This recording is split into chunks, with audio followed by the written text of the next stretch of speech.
ភាពមិនរលត់ឡើយទោះបីបងមិនមេត្តាពី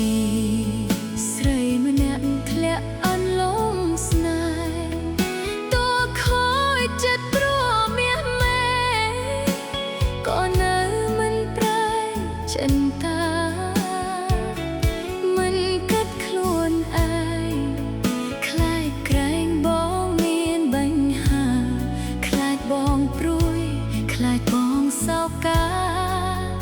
ដោយសារស្នេហាថ្មីទោះបីអរតី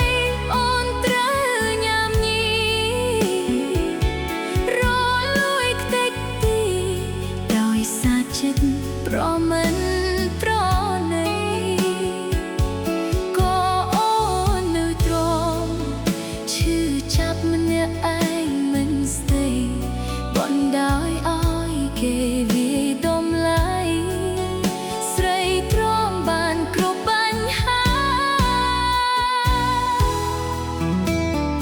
ពីស្រីម្នាក់ធ្លាក់អន់លងស្នេហ៍ទោះខូចចិត្តព្រោះមាសមេ